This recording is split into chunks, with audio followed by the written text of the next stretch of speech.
Mark chapter 7. Now when the Pharisees gathered to him with some of the scribes who had come from Jerusalem, they saw that some of his disciples ate with hands that were defiled, that is, unwashed. For the Pharisees and all the Jews do not eat unless they wash their hands, holding to the tradition of the elders. And when they come from the marketplace, they do not eat unless they wash. And there are many other traditions that they observe, such as the washing of cups and pots and copper vessels and dining couches.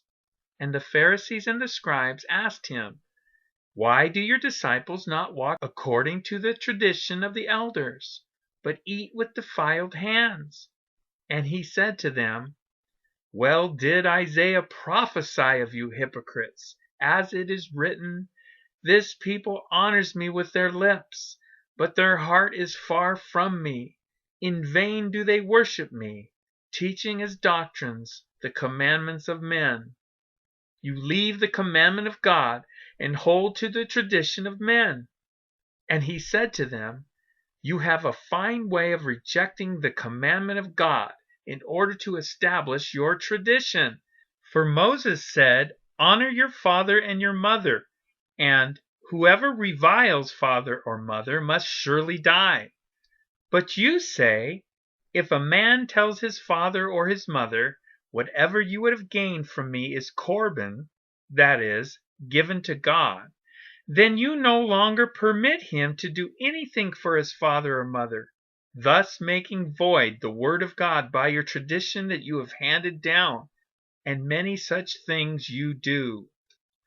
And he called the people to him again and said to them, "Hear me, all of you, and understand.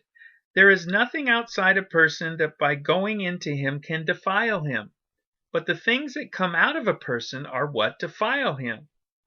And when he had entered the house and left the people, his disciples asked him about the parable. And he said to them, "Then are you also without understanding? Do you not see that whatever goes into a person from outside cannot defile him, since it enters not his heart, but his stomach, and is expelled?" Thus he declared all foods clean. And he said, "What comes out of a person is what defiles him, for from within, out of the heart of man, come evil thoughts, sexual immorality, theft, murder, adultery, coveting, wickedness, deceit, sensuality, envy, slander, pride, foolishness. All these evil things come from within, and they defile a person." And from there he arose and went away to the region of Tyre and Sidon. And he entered a house, and did not want anyone to know, yet he could not be hidden. But immediately a woman whose little daughter had an unclean spirit heard of him, and came and fell down at his feet. Now the woman was a Gentile, a Syrophoenician by birth, and she begged him to cast the demon out of her daughter. And he said to her, "Let the children be fed first, for it is not right to take the children's bread and throw it to the dogs."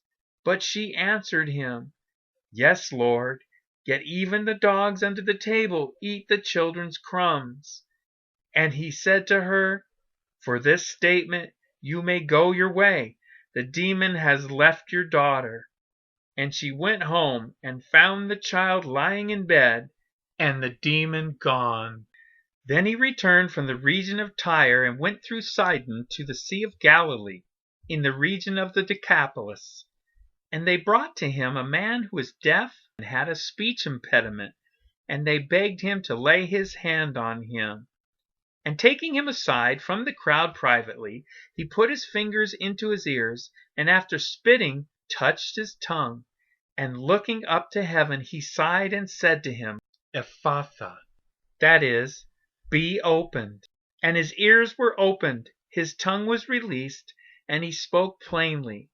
And Jesus charged them to tell no one.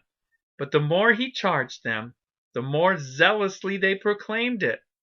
And they were astonished beyond measure, saying, "He has done all things well. He even makes the deaf hear and the mute speak." Mark chapter 8. In those days, When again a great crowd had gathered, and they had nothing to eat, he called his disciples to him and said to them, I have compassion on the crowd, because they have been with me now 3 days and have nothing to eat. And if I send them away hungry to their homes, they will faint on the way, and some of them have come from far away. And his disciples answered him, How can one feed these people with bread here in this desolate place? And he asked them, How many loaves do you have? They said, 7. And he directed the crowd to sit down on the ground, and he took the 7 loaves, and having given thanks, he broke them and gave them to his disciples to set before the people. And they set them before the crowd. And they had a few small fish. And having blessed them, he said that these also should be set before them. And they ate and were satisfied. And they took up the broken pieces left over, 7 baskets full. And there were about 4,000 people. And he sent them away. And immediately he got into the boat with his disciples and went to the district of Dalmanutha.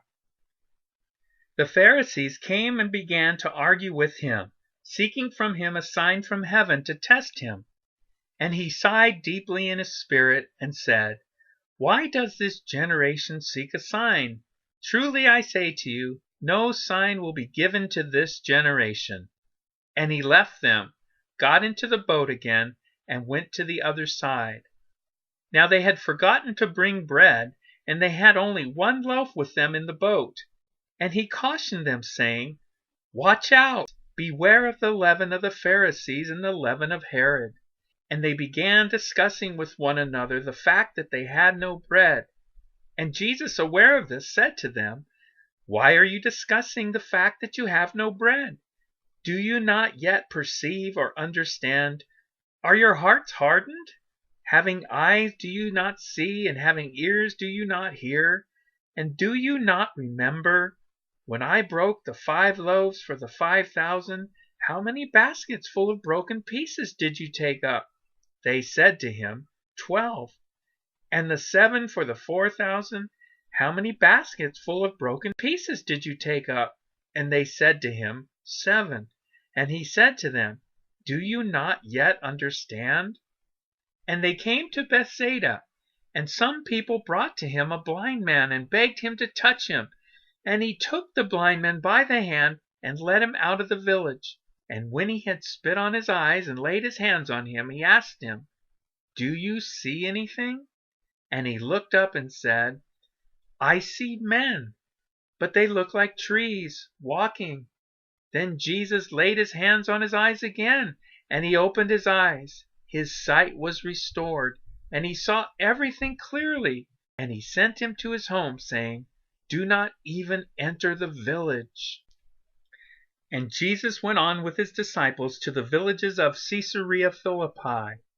And on the way he asked his disciples, Who do people say that I am? And they told him, John the Baptist, and others say Elijah, and others one of the prophets. And he asked them, But who do you say that I am? Peter answered him, You are the Christ. And he strictly charged them to tell no one about him. And he began to teach them that the Son of Man must suffer many things, and be rejected by the elders, and the chief priests, and the scribes, and be killed, and after 3 days rise again. And he said this plainly. And Peter took him aside and began to rebuke him.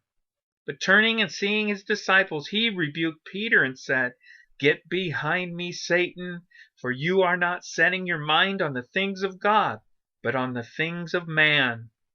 And calling the crowd to him with his disciples, he said to them, If anyone would come after me, let him deny himself and take up his cross and follow me. For whoever would save his life will lose it, but whoever loses his life for my sake and the gospel's will save it. For what does it profit a man to gain the whole world and forfeit his soul? For what can a man give in return for his soul?